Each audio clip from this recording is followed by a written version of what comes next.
What the hell happened? There was a fight. Was it a gang fight? It was just one guy. He beat them all. He's still inside.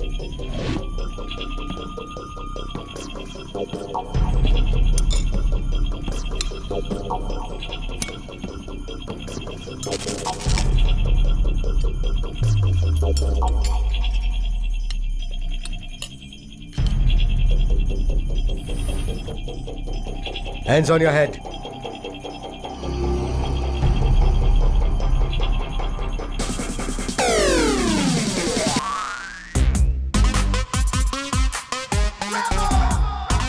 Did you beat up these guys yourself? Yes, sir.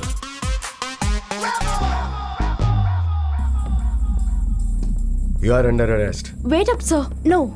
He actually saved us. These are the guys harassing us. Let me see some ID.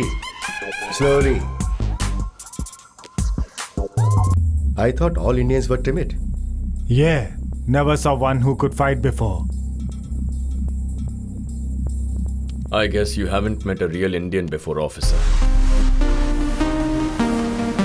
Hi, guys. Hi, brother. Hi, bro. Hi. So, I'm breaking down the company financials into 3 categories. Category 1, 2, and 3. And I want to take your attention to the horizontal bar chart, where in the months of May, we're at 780, whereas the last financial year, we were at 120.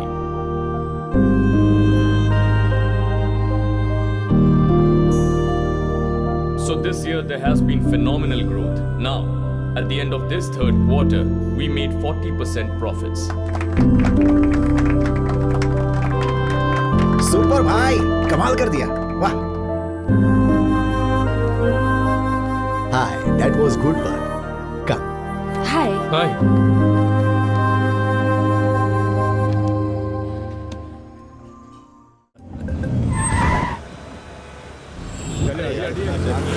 हाँ sir, मैं बस अभी पहुंचा हूँ sir. Don't worry sir.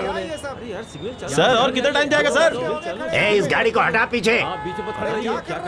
चलो हटाओ। अरे ऐसे थोड़े होता है। अरे कोई बोलो यार।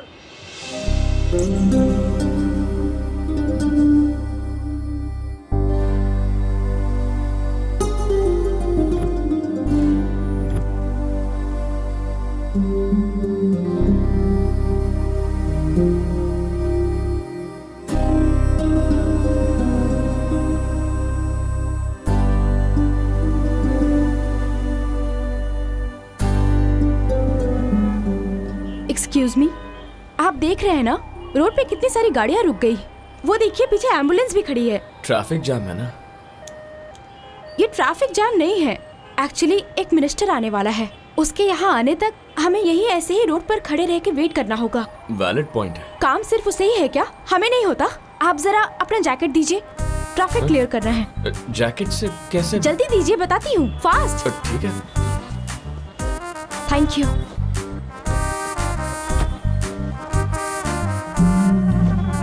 देखो ना क्या जाम लगा रखा है। चलो हटो सब लोग, चलो। कहा ना चुपचाप खड़े रहो। मेरे पेट में 9 महीने का बच्चा है और आप मेरे पति हैं। सडनली पेन स्टार्ट हो गया। आपकी चिंता और मेरी चीख से उस ट्रैफिक वाले को कंफ्यूज करना है, ठीक है? हाँ। ओके। अब रास्ता क्लियर है सर, आप आ सकते हैं। आइए सर। अभी कोई प्रॉब्लम नहीं है सर, रास्ता एकदम क्लियर है। आ जाइए मुझसे सर। सहा नहीं जा रहा है। पता नहीं किस गधे ने ट्रैफिक जाम किया। हम उसी के पास खड़े हैं, जरा आराम से। क्यों मैडम, बिना गाली दिए भी तो आप अपनी गाड़ी में जाकर बैठ सकती है ना। कार को क्या तुमने मैटरनिटी होम समझा है? सर, थोड़ा अर्जेंटली हॉस्पिटल जाना देखिए, पड़ेगा। मिनिस्टर साहब के आने का टाइम हो रहा है, मैं कुछ भी नहीं कर सर, सकता। आप चाहें तो मिनिस्टर को रोक सकते हैं, लेकिन आने वाले बच्चे को कैसे रोकेंगे? हाँ ये तो है। अगर कुछ हो गया ना तो तुझ पर मर्डर केस कर दूंगी। अरे बाप रे। महिला मंडल से बात करके तुझे नौकरी से निकलवा कर इसे सिग्नल पर भिखारी बना दूंगी, समझे? अरे बस कीजिए मैडम, वैसे आपकी कार है कहाँ? एम्बुलेंस के पीछे। रास्ता क्लियर करो। आओ आओ आओ। आराम से मैडम, आराम से। अरे संभालिए जरा, जल्दी कर जल्दी कर। अरे मैडम ऐसे नाचिए मत, नहीं तो डिलीवरी यही हो जाएगी। अरे यहाँ जल्दी आओ। संभाल के।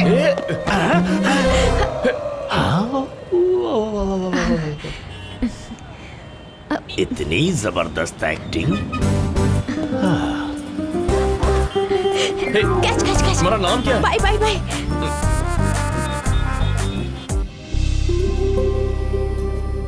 आप मेरे पति हो।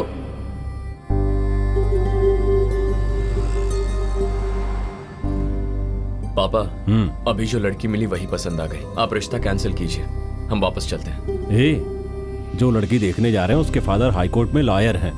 नहीं जाएंगे तो हमारे ऊपर मानहानि का मुकदमा कर देंगे। हाँ। तो फिर एक काम करते हैं पापा, रिश्ता दिखने जाते हैं, पर उन्हीं के मुंह से हमें लड़का पसंद नहीं ऐसा बुलवाएंगे। क्या? ओके?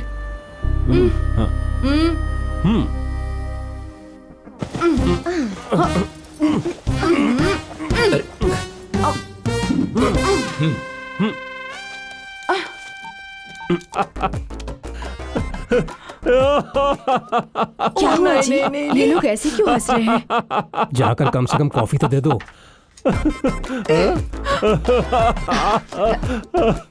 कॉफी ले लीजिए। ओहो, सुबह सुबह 2 पैग लगाए हैं, सब उतर जाएगी, इसकी जरूरत नहीं है। ये क्या है जी? ये फैमिली तो पूरी की पूरी टेढ़ी लग रही है। मेरी बेटी जितनी टेढ़ी है ना, उसके लिए ये फैमिली करेक्ट है। तुम जाकर बेटी को लेके आओ।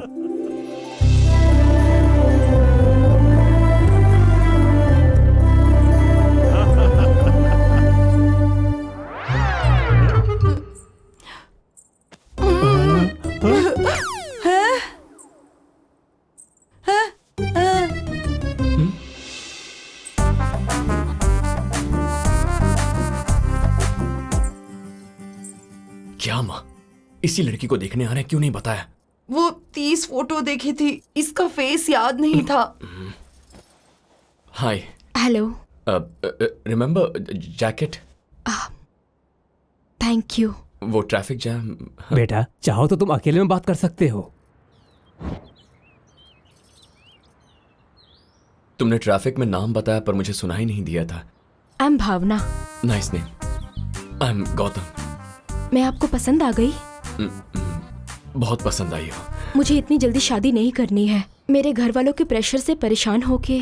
ओह, मैं तुम्हें पसंद नहीं आया क्या? आप सबको पसंद आओगे, पर मुझे ये शादी नहीं करनी। Any particular reason? अभी मैं शादी के लिए प्रिपेयर्ड नहीं हूँ, सॉरी। तो फिर मैं अब क्या बोलूं? सबसे कह दीजिए कि मैं आपको पसंद नहीं आई। ठीक है। हमारा गौतम तुम्हें पसंद आया ना बेटा? गौतम तो मुझे पसंद है आंटी, पर उसे मैं पसंद हूँ क्या? बोलो बेटे, हमारी बेटी आपको पसंद आई? मुझे पसंद है।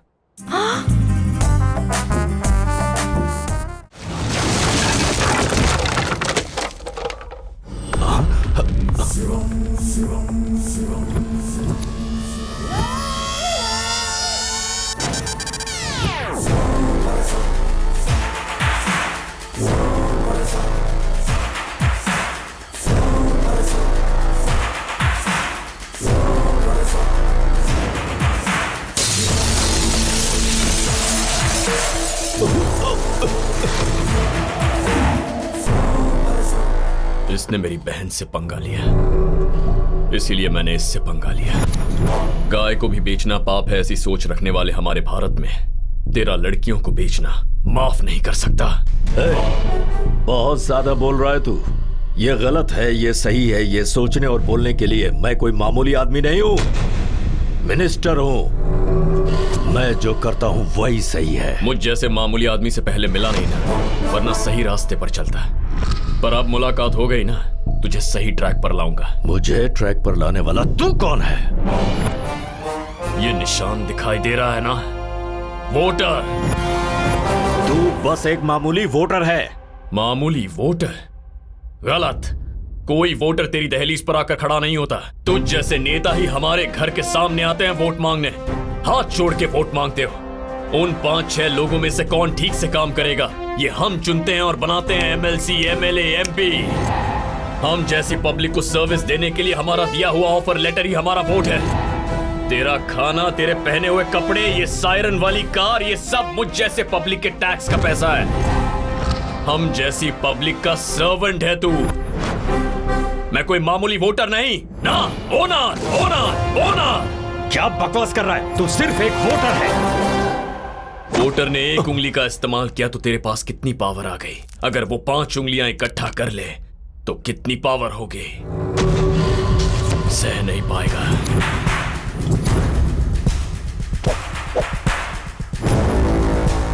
मुझे जल्दी से अमेरिका भेज दे, इसी में तेरी भलाई है। मेरे जाने के लिए तुझे टिकट भेजने की जरूरत नहीं है। उस जमीन के कागजात पर साइन कर, मैं खुद चला जाऊंगा। एक पॉलिटिशियन को तूने ललकारा और पॉलिटिशियन की पावर अब तुझे दिखेगी। वही पावर देने वाले वोटर को तूने ललकारा है। वोटर की पावर अब मैं तुझे दिखाऊंगा। सहने की ताकत है तो इंतजार कर, वरना देर किए बिना साइन कर दे। तू साइन करेगा या फाइट करेगा, फैसला कर ले, फैसला कर ले, फैसला कर ले।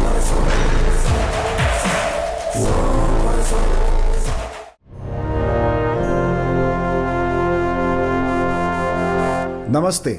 रिकॉल के कदम से पूरे देश को इकट्ठा करने वाले गौतम के साथ एक बातचीत।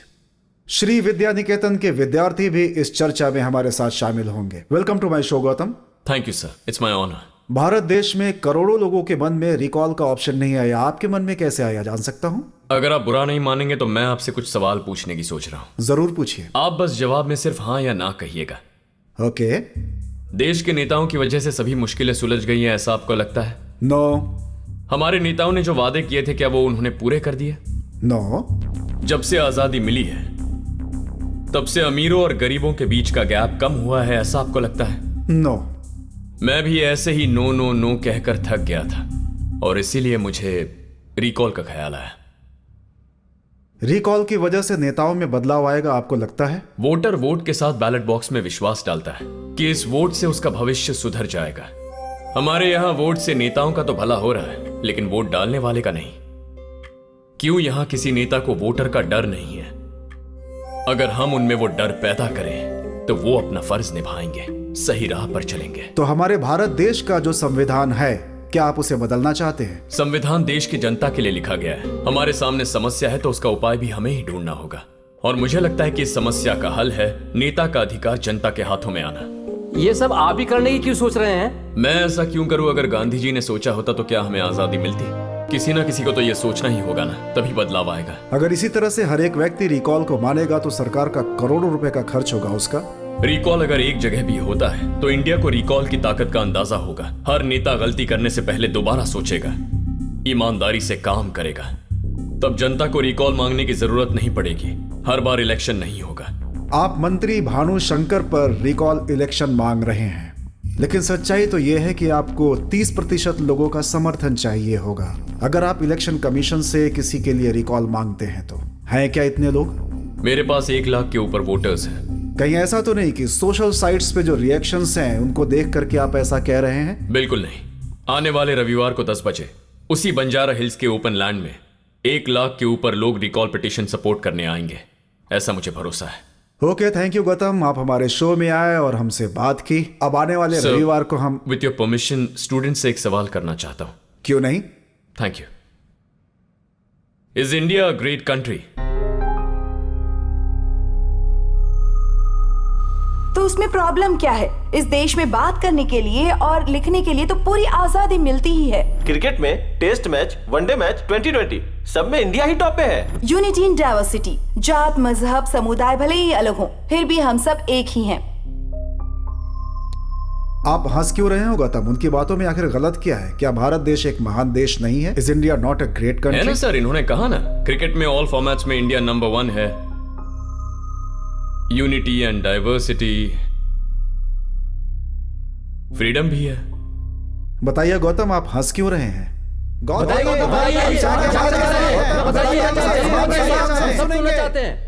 India is not the greatest country in the world. आप कह रहे हैं इंडिया एक आजाद देश है। क्यों? America, England, Norway, New Zealand, France, Denmark, Spain, Italy, ये सब भी तो आजाद देश हैं। इंडिया के इर्द गिर्द 108 देश हैं जो आजाद है। इंडिया सबसे ग्रेट कंट्री है, यह कहने के लिए आपके पास कोई सबूत है क्या? इंडिया की पूरी प्रॉपर्टी के वैल्यू का 58% पॉपुलेशन के सिर्फ 1% लोगों के पास है। अगर पूरी दुनिया को मिलाकर गिनती करें तो हर 3 गरीब लोगों में 1 इंसान भारतीय है।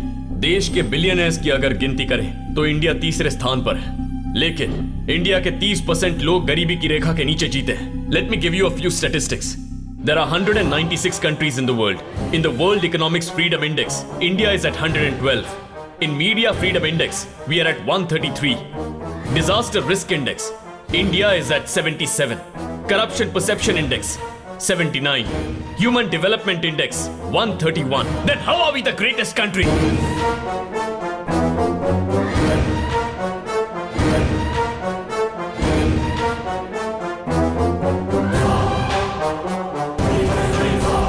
था जब हमारा देश सबसे महान था, न्याय को सबसे ऊपर मानता था, धर्म के लिए संघर्ष करता था, आजादी के लिए जीवन त्याग देता था। दुनिया के सबसे पहले साइंटिस्ट हमारे ऋषि हैं। दुनिया का सबसे ग्रेट मैथमेटिशियन हमारे देश से था, Aryabhatta. One of the greatest philosophers हमारे देश से था, चाणक्य। अहिंसा के मार्ग पर चलकर बिना लाठी या बंदूक उठाए हमारे इस देश ने आजादी हासिल करके दिखाई। हमारे देश के कई गरीबों ने देश के लिए संघर्ष किया, लेकिन गरीबों के लिए कुछ नहीं कर पाए। मैं, आप, हम सब देशवासी आजादी से पहले भी गुलाम थे और आज भी नेताओं के गुलाम ही हैं। ताज्जुब इस बात का है कि इससे हमें दुख नहीं होता, हम ऐसे ही जीना सीख गए हैं। पर अब बदलाव लाना होगा, बदलाव आएगा, हम बदलेंगे। और सबसे पहले हमें बदलना होगा हमारे देश के राजनेताओं को, क्योंकि अगर एक देश की भलाई करनी है तो पहले उसके नेताओं को ठीक करना होगा। उन्हें ठीक करने का तरीका है ये रिकॉल।